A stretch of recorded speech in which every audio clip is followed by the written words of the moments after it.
Let's jump into section 4, weight management strategies for athletes. Weight, as you can imagine, is a huge topic for your clients and the athletes that you work with.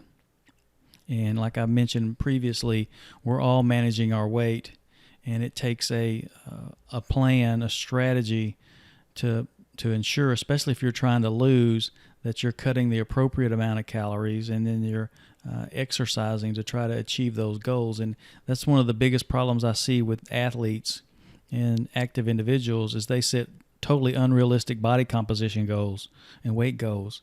You know, you've got an athlete that's 200 pounds and they want to drop 40 pounds, in like a month or something like that. And it's just unrealistic.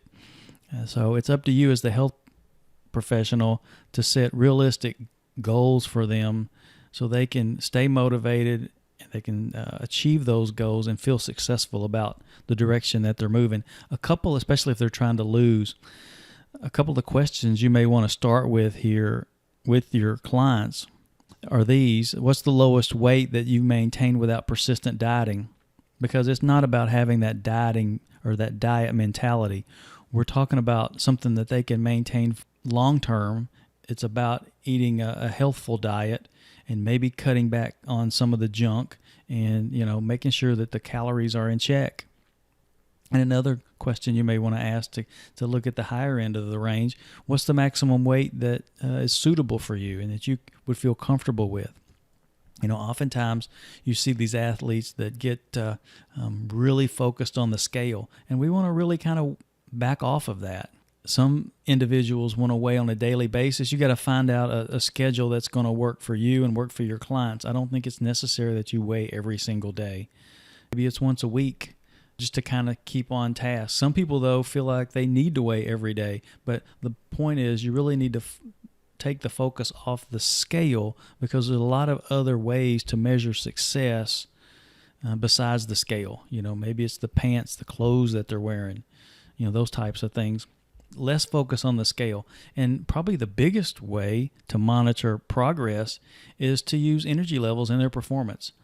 If you're cutting calories a little bit for your athletes, what are their energy levels like? Because if they're not able to perform in their workouts, maybe they're in one of their weight training sessions and they can't finish the last several reps. Maybe that's showing you that, hey, we don't have the calories we need to fuel that exercise bout. And how do they feel in general? Are they fatigued all the time? Or since you've maybe modified their diet or backed them off in calories, how's their energy levels? That's usually a better way to monitor performance.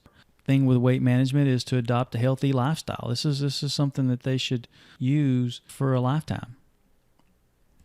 One of the biggest tips that I've gotten over the years is, always stay within that goal weight. Staying within 5-10%. Because if you let yourself slide, and I used to do this, I was one of those who would train really hard for an event, say one of these Ironman events, these competitions, and after the event was over, I'd just put on the feed bag. This is true. I'd just put on the feed bag and I'd gain 10, 15, 20 pounds. And then I would sign up for another event and it would be like, oh my goodness, now I've got to try to get myself back into shape. And even with professional athletes, you're starting to see this. You hear them talk about all the time that there is no off season anymore. Making sure you're staying within target of that goal weight is going to be important, or that goal body fat percentage is going to be important. You definitely don't want to have your athletes fasting and crashing, do these crazy crash diets where they eat just grapefruits or cabbage soup or whatever it may be. Those diets do not work. And you want to move towards that upper goal, that weight goal slowly. And in general, you guys are probably familiar with this. You don't want to lose more than 1 to 2 pounds per week. And the reason for that is if you drop too much weight at a rapid pace, you're going to lose more muscle mass than you really would like. By losing it more gradually, you're going to actually maintain more muscle mass than you would otherwise. And then as you get closer to that end goal, what you can do is actually lose weight even more slowly, maybe even less than a pound a week. And that's okay. That's okay. And as you know, the more weight you have to lose, the easier it is going to be for it to come off, right? And there's no secrets here. What you're trying to do is reduce the calories that your clients are consuming by 200 to 500, and making sure that their exercise is such that, you have that negative energy balance where they're in a deficit. But it shouldn't be to the point where they're, skipping meals or starving themselves. Especially, they need to be eating enough calories so at night they're not waking up in the middle of the night like a zombie and running to the refrigerator to binge on whatever's in the kitchen. So you just have to be careful with that. You want to back off a little, but it needs to be moderate. A moderate amount, and at least eat 3 balanced meals. You got to have your breakfast, lunch, and dinner, and then probably add in a couple of snacks also. And this is where you can lose weight and achieve that optimal weight through endurance training or aerobic exercise, as well as resistance training. The ideal program would consist of both. And they work in different ways. If you're weight training, the idea is you're going to gain hopefully some muscle mass, and that extra muscle requires calories, and most of those calories come from fat. So you're going to maybe decrease that body fat through resistance training. With aerobic exercise, you're burning fat and burning calories during the exercise itself, where resistance training, you actually get a longer, what they call afterburn, where you burn more calories after the exercise is over.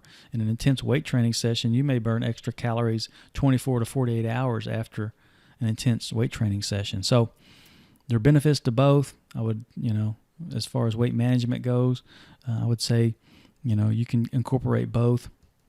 And making sure that you try not to avoid favorite foods that your clients have. You see this where you see the guy with the chocolate, and they say, "Oh, you can't have any chocolate," right? And so you tell them, "Don't eat the chocolate. Don't eat the chocolate. Eat, a healthier option instead." Well, what ends up happening is they eat the healthy option, but they still crave the chocolate, so they go back and eat the chocolate. Ultimately, consumed extra calories versus saying, "Well, maybe you can have a little bit of chocolate." Right? So go ahead and let your clients have some of those favorite foods, and don't classify foods as good or bad. You've got to figure out, and this is one of the things you can do with your clients, is to have them do a food recall, where they're writing down what they eat, and then go back and look at what their strengths and weaknesses are, and to determine, where their diet can be improved. So these are just some general weight management tips for athletes and active adults. You probably have maybe even more than this on your own that you've come up with, but these are some ones that have worked for me. In the next section, we'll look at weight gain and muscle hypertrophy and how to achieve that with your clients.